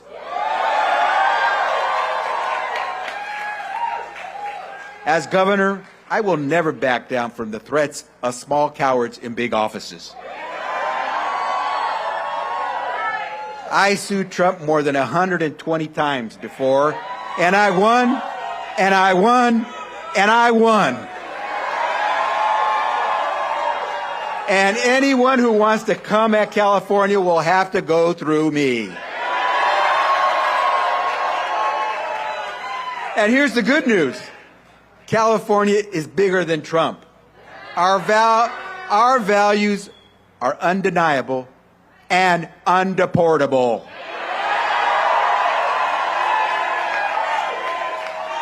And one day, when power's pendulum swings back against the chaos, the cruelty, and the corruption, when all that remains of MAGA are broken promises, unpaid debts, and empty ballrooms, the world will look once again for American renewal and for the state of California to lead the way.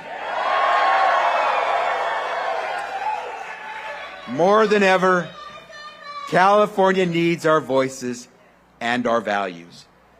To the people and voters of California, this is your state.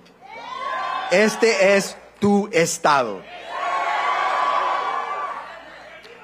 We will not be bought, we will not be bullied, and we are never backing down. California, thank you very much. November, here we come.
that you've had 6 months, this trajectory of yours has been nothing short of meteoric.